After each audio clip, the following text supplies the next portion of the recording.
Hola, muy buenas tardes a todos. Bienvenidos a una edición más del conversatorio, edición 139. A nombre del maestro Carlos Orozco Felgueres les damos la más cordial bienvenida.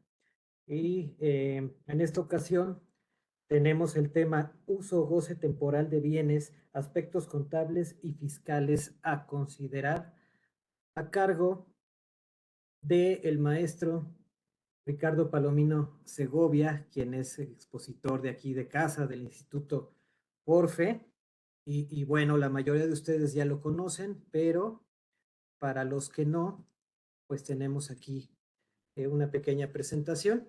El maestro Ricardo es licenciado en contabilidad certificado, titulado por la Facultad de Contaduría de la UNAM, certificado recientemente por el Instituto Mexicano de Contadores Públicos, también recientemente nombrado como uno de los fiscales más importantes del 2022 por la revista Defensa Fiscal. En cuanto a su preparación, cuenta con diversos diplomados y cursos tomados en distintas áreas como impuestos, seguridad social, finanzas corporativas, contraloría financiera, programa para la certificación, entre otros, todos ellos impartidos por instituciones de prestigio como son el Instituto Orfe, el ITAM, el Colegio de Contadores, FINDES, CEFA, etcétera. También, en cuanto a su experiencia profesional, cuenta con una amplia experiencia en despachos contables y fiscales del 2010 a la fecha. En 2013 se integra aquí al despacho Orozco Felgueres como contador senior. En 2014 asume la gerencia del área fiscal y en 2015 toma el área de Contraloría a la fecha. Ha sido perito para efectos contables y fiscales y socio del colegio desde el 2013. Muchas gracias, Ricardo. Buenas tardes, ¿cómo estás? Muchas gracias, mi estimado Humberto. Muchas gracias también al maestro Carlos por abrirme este día los micrófonos aquí con nuestra querida comunidad.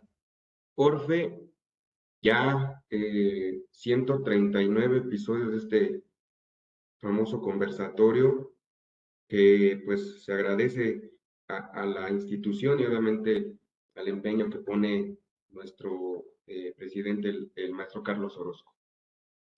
Bueno, pues el día de hoy pues me trajo para hablar de un tema que es, a veces no le ponemos la atención necesaria cuando el fondo y lo que estamos realizando, pues finalmente lo hacemos de una manera incorrecta. Hay muchas situaciones, o sea, eh, hoy solamente tenemos un tiempo reducido, pero podríamos ahondar en el tema. Yo quisiera irme más para el lado del arrendamiento de inmuebles en personas físicas, que es donde yo encuentro muchas situaciones que a veces los contribuyentes no toman en cuenta. Generalmente vamos a encontrar arrendamientos, dependiendo del tipo de persona que lo lleve, hasta en 5 modalidades. O sea, es decir, podemos encontrar un arrendamiento normalito de persona física. Eh, Para el año pasado se abre el régimen simplificado de confianza para aquellas personas que tienen ingresos anuales menores a 3.5 millones de pesos. Y bueno, pues todas aquellas personas que incluso tengan arrendamiento pueden optar entrar a este régimen simplificado de confianza. Dije optar. Obviamente, una persona moral que dentro de sus estatutos, objeto social, quiere llevar un arrendamiento de algún inmueble, lo puede hacer. Ese sería el tercer gran grupo. El cuarto, pues obviamente, aquellas personas morales que entraron por obligación al régimen simplificado de confianza, que son todas aquellas que en principio tienen ingresos menores a 35 millones de pesos y que pues obviamente no están dentro de los supuestos para no tributar dentro de este régimen simplificado de confianza, pues sería el cuarto grupo. Y un quinto que va de la mano con el primero, que son las personas físicas, pero que lo realizan por medio de copropiedad. Entonces, repito, 5 grupos. El primero, persona física normalita, persona física, régimen simplificado de confianza, persona moral normalita, persona moral, régimen simplificado de confianza, y persona física que lo lleva a cabo mediante la copropiedad. Ahí están los 5 grandes grupos. Yo sé que puede haber más, pero estos son, sin duda alguna, los más comunes. Entonces, ya por ahí tenemos diferentes acepciones de este arrendamiento. ¿Qué pueden arrendar estos 5 grandes grupos que estoy poniendo como ejemplo? Pues pueden arrendar, no lo sé, casa habitación, un departamento, a lo mejor un edificio, una bodega, las propias oficinas, algún local comercial, una nave industrial, o sea, todo aquello que se ponga en disposición y uso de un tercero, ¿ok? Entonces, por ahí ya tenemos distintos manejos del arrendamiento, como lo comentaba anteriormente, pero ¿qué tanto puede rentar estos 5 grandes grupos? Les traigo una definición conforme un diccionario jurídico, como pues ya todos lo conocemos, ¿no? O sea, el arrendamiento es un contrato mediante el cual una parte llamada arrendador, que es el propietario del inmueble, se obliga a transferir de modo temporal el uso o goce de una cosa o parte llamada arrendatario, quien a su vez se obliga a pagar por ese uso o goce un precio cierto y determinado. Y me van a decir, sí, Ricardo, pero yo también he visto que en la práctica existe el arrendamiento a título gratuito. Y lo vamos a ver, ustedes no se preocupen. Pero pues de entrada, por mismo concepto, el arrendamiento de inmuebles, el arrendatario, la parte llamada arrendataria, se va a obligar a pagar un precio cierto y determinado. Luego nos podemos ir al artículo 2398 del Código Civil Federal, que nos dice que hay arrendamiento cuando las dos partes contratantes se obligan recíprocamente, ya lo decíamos en la definición anterior, una se obliga a conceder el uso o goce temporal de una cosa, es decir, el arrendador, y la otra a pagar por ese uso o goce el precio cierto. Es el llamado arrendatario. Y también, bueno, por ahí podrán encontrar que el arrendamiento no puede exceder de 10 años para fincas destinadas a habitación, y para el caso de fincas destinadas a comercio e industria, pues no debe de exceder de 20 años. Y bueno, pues, se podrán preguntar el por qué. Pues porque si hay vicios en este contrato, o sea, es decir, no se firma un contrato, no se llevan las formalidades, es a lo que voy, puede causar como tal un desconocimiento por parte del arrendatario. Entonces, hay que cuidar también el tiempo en que se arrenda el bien inmueble. Una parte muy importante, y yo sin ser abogado como tal, ¿no? Una parte corporativa, no lo soy, pero que como contadores nos hemos dado cuenta que al menos debe de tener este famoso contrato de arrendamiento que he venido hablando estos minutos, pues son varias partes específicas, y por mínimas que sean, se deben de atender. Porque si no lo hacemos así, pues estaríamos nuevamente hablando de un contrato mal elaborado que puede tener vicios, y que pues obviamente al estar mal elaborado, en cuanto llegue algún conflicto, pues se puede desconocer. ¿Qué hay que reconocer al menos en este famoso contrato de arrendamiento, que es lo que nos hemos encontrado y que por eso me voy a detener algunos minutos? Yo creo que entre algunas otras, porque ustedes tendrán la mejor opinión, de entrada, nombre del arrendador y de los arrendatarios, o nombre de los arrendadores y del arrendatario, en singular o plural, depende obviamente si hay varios arrendadores, porque estamos en un tema de copropiedad, ¿no? Otra cosa debemos de anotar en este famoso contrato, pues en la descripción de la propiedad.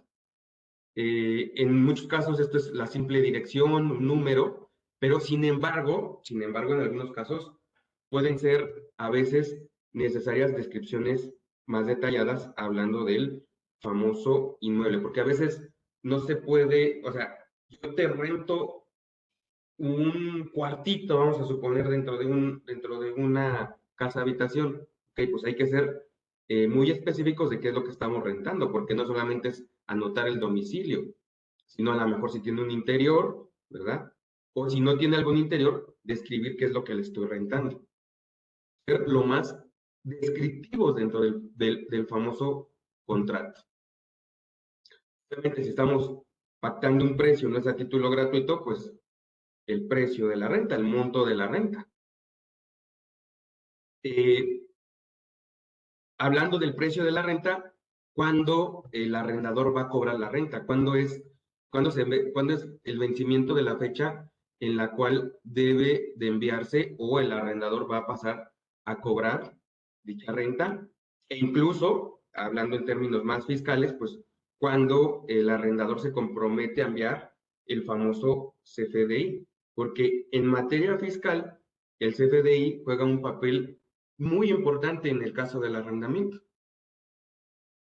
En el caso de cuando surja algún juicio, pero lo vemos un poquito más adelante. Cuando termina el contrato de arrendamiento, es decir, hablamos de la vigencia y se puede o no renovar, también sería un punto muy importante que deberíamos de anotar. Cuando es la terminación ya como tal del arrendamiento, cuando anticipadamente el arrendador o el arrendatario pueden dar fin al contrato de arrendamiento. No estamos hablando de la vigencia, sino de cuándo se puede dar por terminado como tal. Por ejemplo, eh, ya no me pagó la renta, llevo cobrándosela 5 meses, pues ni modo, me vas a tener que desalojar la casa de habitación, por ejemplo, o el local comercial. Eso se tiene que ser muy descriptivo dentro del contrato, estas notas. También, por ejemplo, otro ejemplo es, oye, ¿sabes qué? Que le hiciste un daño significativo al inmueble, pues ni modo lo vas a tener que desalojar. Así también como por parte del arrendatario. El arrendatario también tiene el derecho a dar por terminado el arrendamiento. ¿Qué otra más? Pues obviamente hablando del tema del monto pactado, siempre va a existir un tema de depósito en garantía que también se convierte en un mini contrato dentro del contrato. Ahorita vemos un poquito qué es este famoso depósito en garantía, que hablando ya un poquito más, el depósito en garantía nos hemos encontrado en la práctica que muchos fiscalistas, muchos contadores le dan un tratamiento como si fuera un ingreso y como si fuera afecto al tema del impuesto al valor agregado, cuando pues obviamente no debe de ser así, por la naturaleza del mismo depósito en garantía. Si no se va a dar por terminado el contrato, pues podemos asentar ciertos cargos por la mora. ¿Quién se debe hacer cargo del pago de los servicios, agua, predial, luz, etcétera, etcétera? Deben de asentar quién va a ser la parte que debe de hacerse cargo de este tema. Muy importante, si estoy rentando un local comercial o una oficina, es muy importante anotar cuál va a ser el destino que le va a dar el arrendatario y anotar que en caso de que se haga alguna modificación al mismo, eh, avisarle al arrendador que el destino del inmueble será otro. Es decir, oye, ¿sabes qué? Que yo te estoy rentando este local para, no sé, que pongas una farmacia, vamos a suponer. Y de la nada, pues quiere abrir más mercado y contrata a lo mejor un veterinario. Entonces ya es farmacia y veterinario, ¿no? O sea, debemos de estarle avisando al arrendador el uso que le estemos dando al inmueble. Esto generalmente pasa cuando se entrega el inmueble, pero si se hace una adenda al propio contrato, que es fotografías, hay por ahí una firma de que los dos están de acuerdo en las condiciones en que estoy entregando el inmueble. Como les decía, nos ha pasado mucho y muchas veces hace por medio de de la propia adenda, agregar las fotografías o hacer un listado, un inventario y con ello estar los dos, bueno, más bien firmar de satisfecho ambas partes.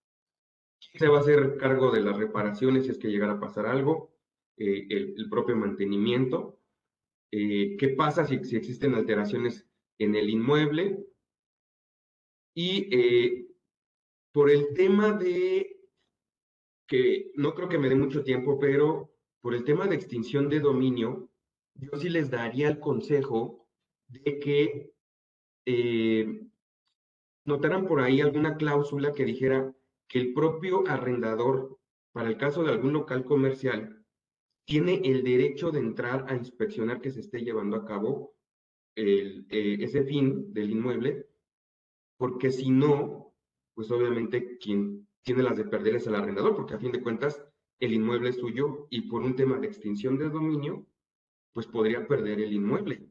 Ya nos pasó con algún cliente que tenía un bar que se estuvo haciendo mal uso de ese local, incluso hasta salió en las noticias, el propio arrendador no sabía y sale como un periodicazo, como lo conocemos, salió en las noticias, salió en el periódico, de que pues ahí habían incautado droga y armas de fuego. Entonces, finalmente pues fue aplicada la ley de extinción de dominio por no tener amparado todo este tema al menos del contrato y pues perdió el local donde estaba rentando este bar. Entonces, sí les recomendaría por ahí anotar, obviamente asesórense bien con su abogado. Repito, es a lo que a nosotros nos ha llegado y lo que hemos tratado de traerles a la plática el día de hoy, pero lo mejor pues obviamente será siempre la opinión de un experto en la materia. Y bueno, estos son solamente algunos de los puntos que debe de tener este famoso contrato, pero bueno, la plática de hoy es hablar en aspectos contables y fiscales. Recordemos que existe una NIF D5 que anteriormente era un boletín. Les estoy hablando 2019, cuando ya se hace el cambio de boletín a una NIF como es la D5 para el tema de arrendamientos. ¿Qué es a lo que voy? Se hace este cambio porque muchas veces el arrendatario no reconocía de correcta forma el arrendamiento y se viciaban los estados financieros. O sea, es decir, yo estoy rentando a lo mejor el edificio donde estoy y es un edificio de 10 pisos y es corporativo y todo perfecto. ¿Y qué hace el contador? Llegaba la factura del arrendamiento, cargo a gastos con abono a bancos, ya, punto, ¿no? Y entonces no se veía reflejado un pasivo, pues obviamente para que los socios o accionistas, el proveedor, el cliente, quien quiera leer los estados financieros, tenga mayor información de el pasivo que está contrayendo el arrendatario a lo largo del tiempo. Entonces, se crea esta NIF de 5, obviamente en congruencia con las normas internacionales de contabilidad, que así lo piden reconocer. Entonces, esta NIF de 5 tiene, entre otros conceptos, los mismos. ¿Qué es un arrendamiento? ¿Qué es el arrendador? ¿Y qué es el arrendatario? Entre otros conceptos. Le llama al arrendamiento, ojo, un contrato o parte de un contrato que transfiere el derecho a usar un activo subyacente. Ahorita sabemos que es un activo subyacente. Por un periodo de tiempo, el que sea. Puede ser desde un mes hasta 10 años, 15 años, dependiendo, ¿no? A cambio de una contraprestación. Eso es un arrendamiento conforme lo dicta nuestra NIF de 5. ¿Qué es arrendador? Nos dice, es una entidad que otorga el derecho de usar ese activo subyacente por un periodo de tiempo, el que establezca el contrato o parte del contrato a cambio de recibir una contraprestación. ¿Y qué es el arrendatario? Pues es la entidad que obtiene de un arrendador el derecho a usar ese activo subyacente por un periodo de tiempo, el que sea, a cambio de pagar una contraprestación. ¿Y qué es el activo subyacente? Bueno, el activo subyacente es un activo que es sujeto de arrendamiento cuyo derecho de uso ha sido otorgado por un arrendador a un arrendatario. Entonces, es un activo, cualquiera que sea, cuyo derecho de uso ha sido otorgado a un arrendador o por un arrendador, perdón, a un arrendatario. El propósito principal, repito, de la NIF es el arrendatario, eso es, el arrendatario reconozca este activo subyacente por su derecho de uso de un activo y un pasivo por el arrendamiento, menos de que el arrendamiento sea a corto plazo, o sea, es decir, que es corto plazo, pues menor a 12 meses, o sea, es decir, ¿para qué reconozco el arrendamiento conforme a la NIF de 5 si en menos de 12 meses este activo lo voy a dejar de arrendar? Si se vaya directamente al gasto, ¿para qué reconozco el pasivo? Eso es lo que nos dice esta NIF de 5. Incluso dice, oye, es un activo de muy bajo valor que que no va a impactar de manera sustancial en tus estados financieros, no lo reconozcas. No es necesario, oye, sí, que es por 5 años, pasa esta prueba del corto plazo, sí, pero por el monto, pues, no vamos a ver los estados financieros, no es necesario reconocerlo conforme a la NIF de 5. Y es opcional, no te obliga a no reconocerlo, obviamente. Ahora bien, ¿qué pasa con el arrendador? El arrendador debe de reconocer qué tipo de arrendamiento estoy realizando. Si es uno operativo o es un arrendamiento a lo que llamábamos, recuerden, financiero. ¿Por qué? Porque en el operativo el arrendador no pierde los beneficios inherentes a la propiedad de ese activo. Y en el financiero sí transfiere estos beneficios al arrendatario. Entonces, si yo transfiero los beneficios del uso, ¿cómo lo voy a saber? Por eso me detuve al principio a hablar de el famoso contrato. Ahí debe de venir si se transfieren o no los beneficios de este uso de este activo. Es ahí donde debemos de fijarnos para saber si debemos reconocer o no la baja del activo por parte del arrendador. Oye, no le estoy transfiriendo los derechos, yo todavía incluso puedo llegar y si un día quiero lo puedo usar. O es más, se lo estoy arrendando, pero ni siquiera lo tiene el propio arrendatario. Bueno, discúlpame, pero eso no es arrendamiento financiero. Estamos cayendo en un arrendamiento puro y no, el arrendador no puede dar de baja el activo dentro de su contabilidad. Eso es lo que nos marca la famosa NIC de 5. Es a donde quiere llegar. Que el arrendatario reconozca el pasivo y que el arrendador, dependiendo del tipo de contrato, dé de baja o no el activo. ¿Y cómo lo va a hacer? Leyendo el contrato y acercándose a su contador experto para saber, y obviamente, sin lugar a dudas, un abogado, para saber si se está o no transfiriendo este beneficio de este activo. ¿Ok? Bueno,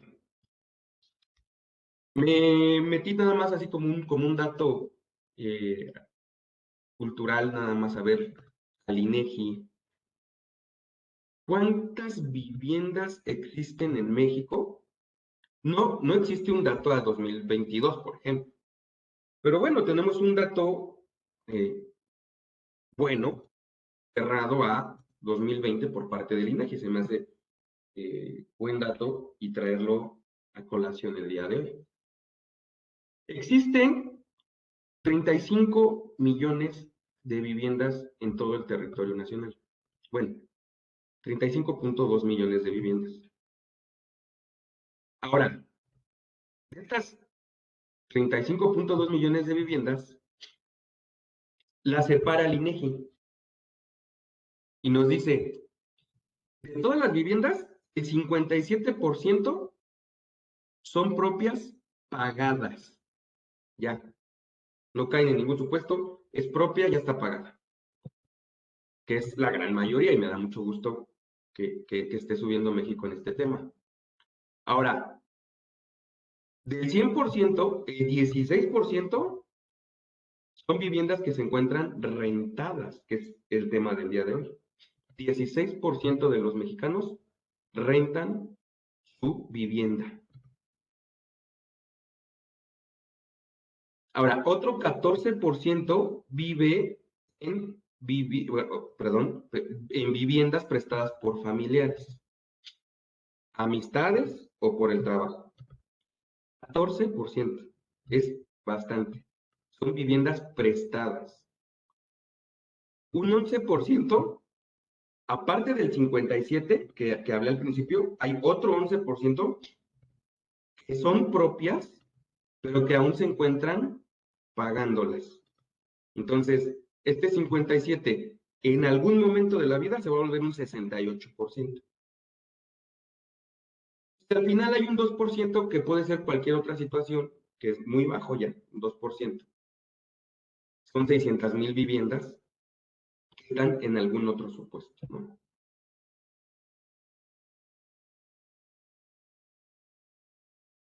Ahora bien, tema ley del impuesto sobre la renta. Estoy viendo por aquí alguna pregunta. Nos dice Lore, oye, ¿se puede dar un inmueble en comodato? Sí, se puede dar. De hecho, es un tema que lo vamos a tocar, que obviamente muchas veces, Lore, se pierde en el camino el famoso comodato, porque ¿quién lo utiliza? Sé que lo traigo más adelante el tema, pero ¿quién lo utiliza a grandes rasgos y en un porcentaje muy alto? En las empresas lo utiliza el socio, quien es el dueño del inmueble, y lo entrega en comodato a la propia empresa. Muchas veces nos dicen, oye, ¿sabes qué? Que no es recomendable, porque financieramente no ves un impacto, ¿no? Quien esté leyendo los famosos estados financieros no van a ver el impacto del uso, ¿verdad? De este inmueble, porque pues no están pagando una contraprestación. Pero dejemos de lado la parte financiera. En la parte fiscal sucede mucho, ilegal más que nada, que ni siquiera se firma el contrato. Y se pierde todo este tema del comodato como debe de ser. Porque pues si por lo menos no lo tenemos firmado y en caso de una inspección, pues te va a decir la autoridad, bueno, ¿y de quién es el inmueble? ¿Por qué estás haciendo uso de un inmueble que ni siquiera te fue entregado por medio del comodato? Dice el comodato como tal, ahora sí que como dirían los niños chiquitos, te lo empresto. Le ponen la EN o la M, te lo empresto tantito, te lo presto. Pero hay de ti donde hagas mal uso y donde no me lo regreses en las condiciones en que te lo estoy entregando.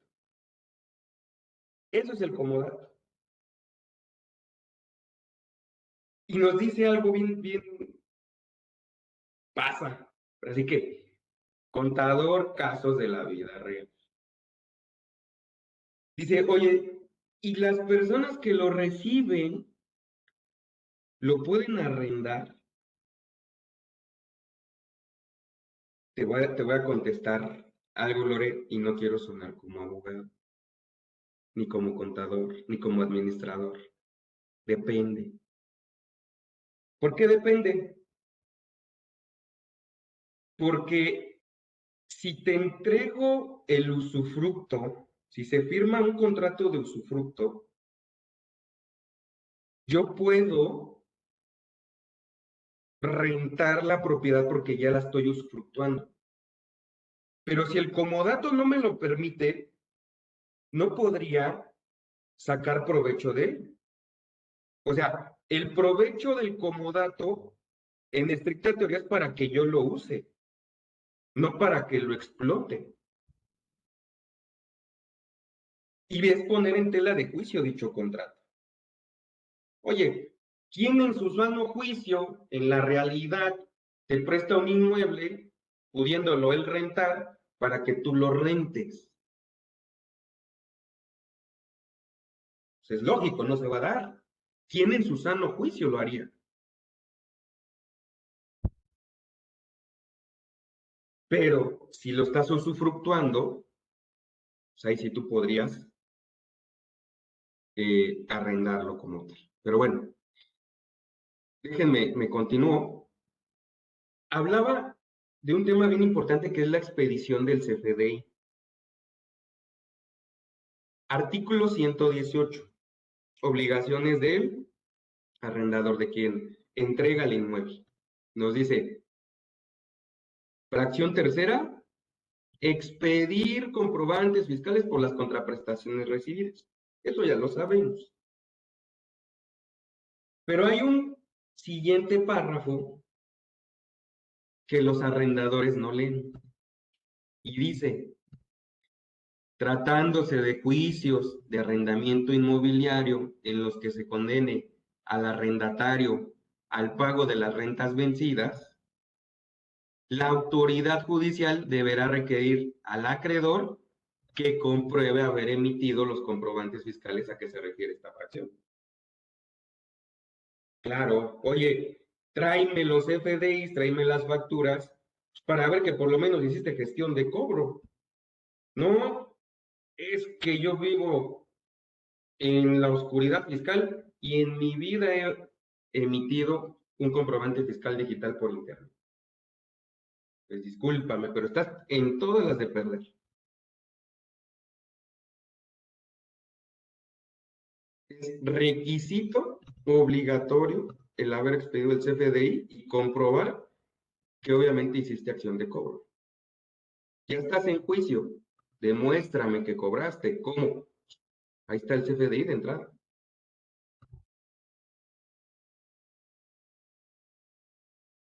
Entonces, y bueno, obviamente no nada más es para eso, ¿no? Te puedes ganar una multa por parte de la autoridad. Si no metiste el CFDI, puedes caer en un tema de discrepancia fiscal. Muchas cosas. O sea, no nada más es de que actúo en la oscuridad fiscal y no quiero que me vea el SAT y por eso yo soy, no, yo soy más fiscalista que mi contador. ¿Y qué crees que hago para evadir impuestos? No emito el CFDI de mi arrendamiento. Pues sí, espérate, nada más entra un problemota y vas a decir, ¿qué hice? ¿Por qué no le hice caso al experto?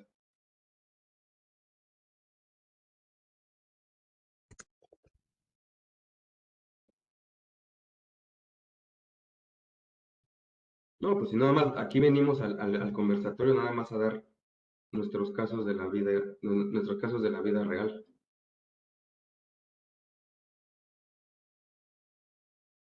Bien, hablaba de un tema bien importante al inicio, es el depósito en garantía. O sea, ¿por qué en algunas ocasiones cuando no están asesorados, le dicen al arrendatario, deposítame tu garantía, que puede ser un mes, 2 meses, no sé, o sea, dependiendo del pacto que tengan, que hayan hecho y que esté obviamente sentado en el contrato, me lo mandas con todo IVA, ¿eh? No, pues, o sea, Les digo, explíquenme en qué parte de la ley del impuesto al valor agregado, que aparte, digo, sencilla no es, pero tampoco es difícil de leer y de entender, donde dice que el depósito en garantía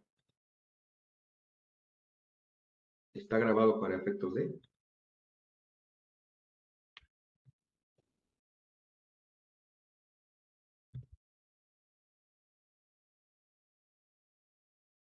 Fíjense, conforme al artículo 2516 del Código Civil Federal, a grandes rasgos, es un contrato o parte de un contrato por la cual el depositario se obliga hacia el depositante a recibir una cosa, mueble o inmueble, que aquel le confía y a guardarla para restituirla cuando la pida el depositante. Nada más. No constituye un ingreso. Yo no vi por ahí la palabra ingreso. Una garantía de que me vas a regresar el bien. Y que muchas veces, en la práctica, que dicen, oye, pues te deposité un mes, te deposité 2 meses, quédatelos y yo sigo corriendo con la renta. Ya no te voy a pagar, nada más que el día 31 de julio me salgo. Y ya, muchas veces así sucede, ¿no? Es lo más práctico. Y en ese caso, ¿qué pasa? Que para efectos fiscales y contables estás devengando el depósito en garantía. Es decir, estás haciendo uso de tu depósito para convertirlo en un ingreso. Ahí sí, lo mueves de tu cuenta, ¿no? Reconoces el ingreso, pagas el impuesto, etc. Incluso le vas a tener que pedir el impuesto al valor agregado, que muchas veces por eso lo piden. Pero bueno, ese es otro boleto. No lo puedes considerar como impuesto al valor agregado de inicio. ¿Ok? Bueno, ese es el tema de depósito en garantía para que lo tengan en el radar. ¿Qué otra cosa debemos de revisar? Pues las deducciones autorizadas para efectos del impuesto sobre la renta. ¿A qué artículo nos deberíamos de referir? Pues, artículo 115 de la ley del impuesto sobre la renta. Y más bien, a grandes rasgos, ¿qué son? Uno, el impuesto predial. Dos, muy importante, gastos de mantenimiento. Gastos de mantenimiento que no impliquen adiciones o mejoras al bien de que se trate. ¿Por qué? Porque si haces una adición o mejora, te estaría situando hasta la fracción 6 y no en la 2. ¿Qué es un mantenimiento? Oye, que pinté el inmueble, que mandé barrer todo el inmueble. Bueno, son gastos de mantenimiento. No es una adición o mejora. Cuando es una adición o mejora, pasa al renglón 6.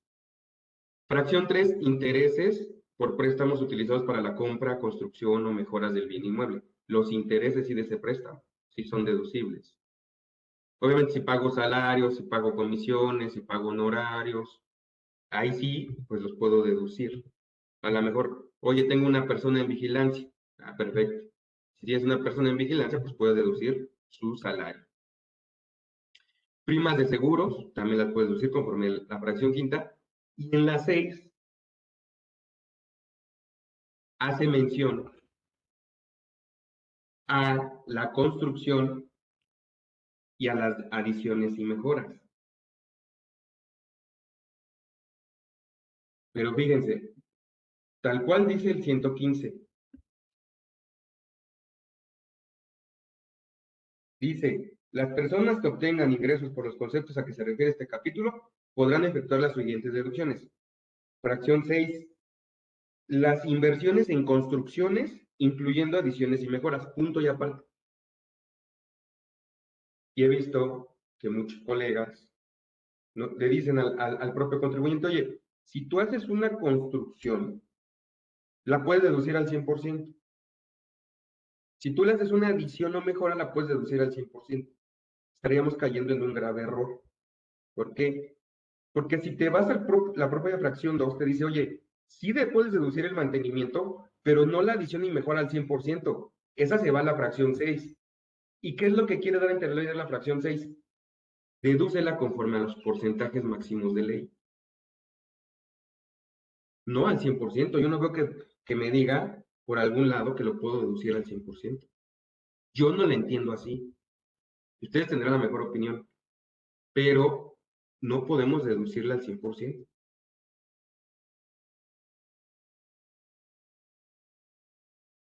Ahora, oye, las 6 fracciones anteriores no voy a tener ni cómo comprobarlas. Bueno, pues te dice la ley, no te preocupes. Mismo artículo 115, aplica la deducción opcional del 35%, que en el argot popular se le llama deducción ciega.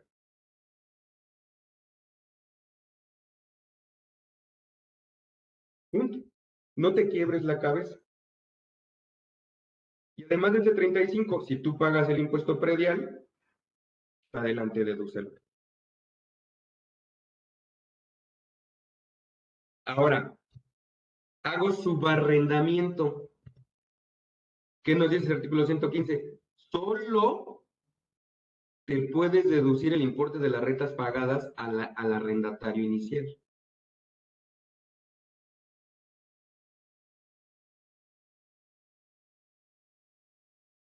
¿Ok? Entonces, ustedes ya decidirán cuál es la mejor vía.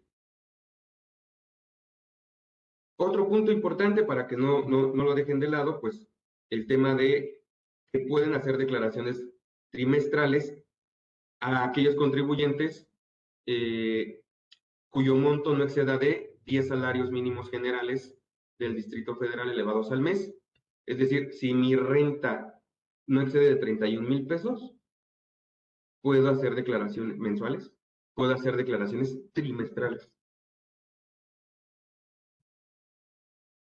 Otro punto muy importante es cuando el inmueble se encuentra habitado parcialmente por el arrendador. Es decir, yo estoy rentando mi departamento y parte es mía y traigo un arrendatario para que me ayude con ciertos gastos, ¿no? Y entonces me paga un arrendamiento. ¿Qué nos dice en la ley del impuesto sobre la renta? Nos dice que cuando el contribuyente ocupe parte del bien inmueble, del cual derive su ingreso por arrendamiento, no podrá deducir la parte de los gastos, así como la parte del predio y los derechos de cooperación de obras públicas que correspondan proporcionalmente a la unidad que esté ocupada por él.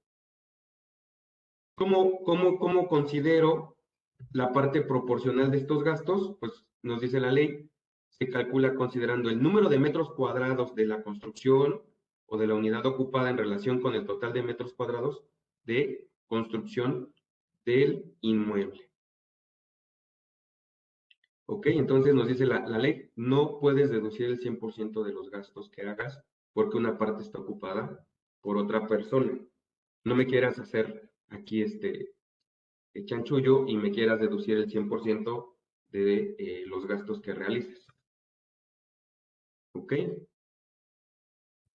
Otra de las obligaciones que no debemos dejar de lado es informar estas operaciones superiores a 100,000 pesos, conforme al artículo 118, fracción quinta, que nos dice que deberemos informar a las autoridades mediante el formato que señala el SAT y mediante reglas de carácter general, a más tardar el día 17 del mes inmediato posterior, de las contraprestaciones recibidas en efectivo en moneda nacional, así como si la recibieran piezas de oro, plata, cuyo monto sea superior a 100,000 pesos. Entonces, si la recibo en efectivo o piezas de oro, plata, la tengo que informar a más tardar el día 17 del mes inmediato posterior a que haya recibido el pago.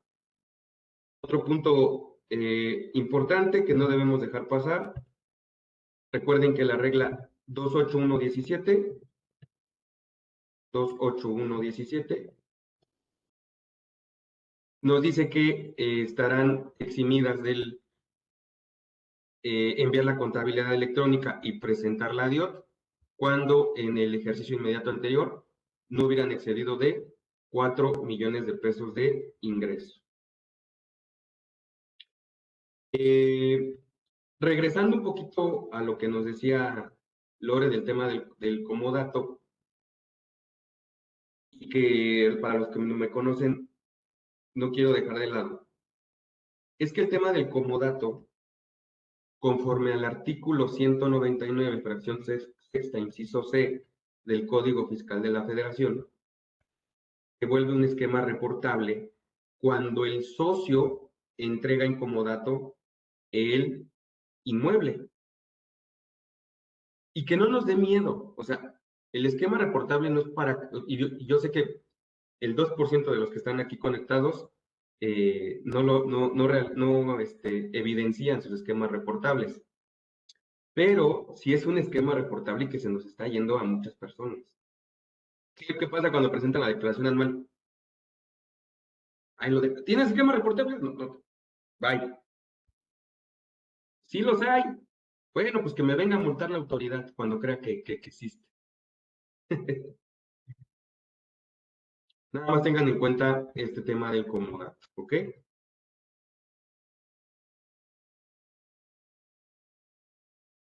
Bien, para el tema de copropiedad, solamente tener en cuenta que pues la pueden realizar, que la utilizan como un esquema para disminuir la base del impuesto. ¿Por qué? Porque recuerden, o sea, si yo persona física soy dueño del inmueble como persona física solita, pues se puede ir a un renglón X y se puede elevar la base del impuesto. Pero vamos a suponer, haces la copropiedad del inmueble y son 5. Te los juro que sí o sí va a bajar el renglón y que la base de impuesto y por ende el impuesto va a ser mucho menor, muchísimo menor. Entonces, ese sí, por ahí, hacen esquemas fiscales con el tema de la copropiedad.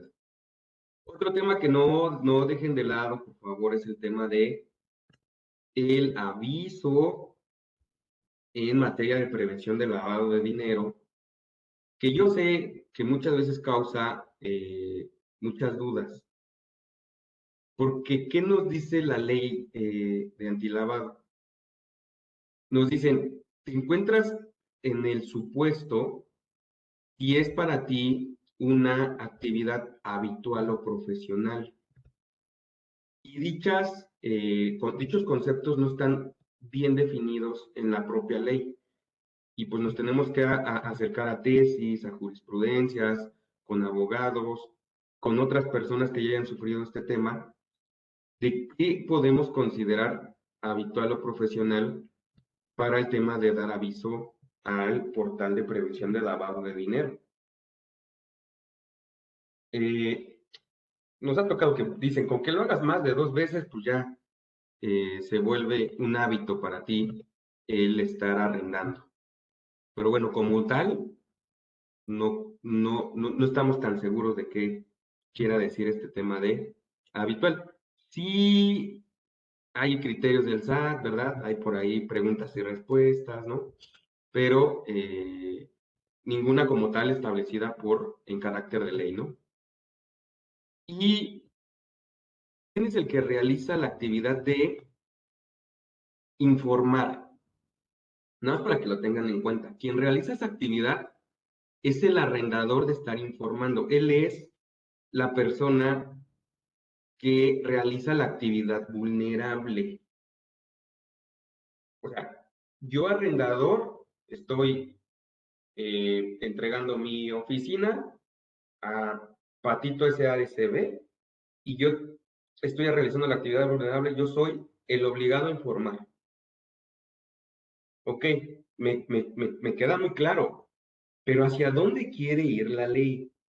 Te obligo a ti, arrendador, a que me digas quién te está arrendando. O sea, la obligación es nada más, infórmame tú quién te está arrendando. Patito SADCBA es a discreción de la propia autoridad. Si revisa Patito SADCB o no, no al arrendador, porque el arrendador tiene incluso hasta prohibiciones de recibir ciertas cantidades de efectivo. No, no va sobre ellos, sobre el arrendador, va sobre el arrendatario. Eso es a lo que quiero llegar. ¿Ok?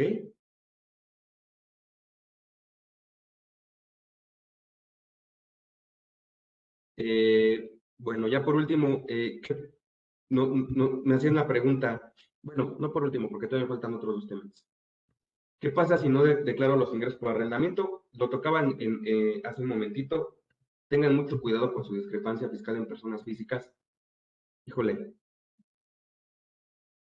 el hecho de no informar, de no declarar, de no emitir CFDIs en materia de arrendamiento es muy, muy grave y por eso nos dimos la oportunidad el día de hoy de hablar esta hora respecto del tema de arrendamiento. Ahora, otro punto que quería tomar es, persona física le arrenda a una persona moral, ya como que por conocimiento ya sabemos que va a traer una retención de impuesto sobre la renta y una retención de impuesto al valor agregado. Pero muchas veces la persona física ni sabe elaborar los famosos CFDIs y no anota la retención y qué dice la persona moral. Ya la hice. No me retuvieron, perfecto. No tengo que retener, perdón, no tengo que retener. Perfecto, ya no voy a declarar el siguiente mes la retención. Pues sí, pero ¿qué crees? Te estás obligando de tu ley del impuesto sobre la renta, artículo 27, ¿verdad? Que nos dice que para poder hacer deducible el CFDI, debe de tener la famosa retención, las retenciones de impuestos. Además de que por Código Fiscal Federal te vuelves solidario responsable. Y no solo eso, váyanse al artículo 75 del Código Fiscal y van a ver que es una multa porque es un agravante el no haber retenido y enterado el impuesto. Entonces, es no deducible, eres responsable solidario, te va a llegar una carta de invitación y te puede llegar una multa. Nada más. Pero ¿qué dice la persona moral? A fuerza, no retuve. Muy mal, muy mal. Y bueno, ya por último, tener muy en cuenta el artículo 20 de la ley del impuesto al valor agregado. ¿Qué nos dice este artículo 20? Nos habla de cuando no se desglosa el IVA en operaciones de arrendamiento. Nada más será cuestión de tocar las dos primeras fracciones, que en la primera nos dice cuando sean otorgados por personas morales que reciban donativos, entonces una donataria no tiene por qué desglosar el IVA si renta un bien inmueble, y cuando los inmuebles son destinados o utilizados exclusivamente para casa habitación, pero tiene una restricción. Si la casa habitación está amueblada, ¿qué creen? Sí deben de desglosar el impuesto al valor agregado. Pues bueno, listo, mi estimado Humberto. Con eso terminaría el día de hoy. Muy bien, pues muchísimas gracias por darnos esta cátedra, este tema también muy importante de uso o goce temporal de bienes, estimado Ricardo. Y bueno, no nos queda más que otorgarte tu reconocimiento, ¿verdad? Aquí está el reconocimiento que te daremos también físicamente por este tema del conversatorio, la sesión 139, conversando con Orfe, uso goce temporal de bienes, aspectos contables y fiscales a considerar. También agradecemos mucho la participación de todos los que se conectaron con nosotros. Nos estaremos viendo el siguiente conversatorio. Agradecemos de parte del maestro Carlos Orozco Felgueres. Muchísimas gracias por seguir con estos temas tan importantes de la mano con nosotros, porque están hechos y pensados para todos ustedes. Muchísimas gracias, gracias a todos y que tengan muy buena tarde.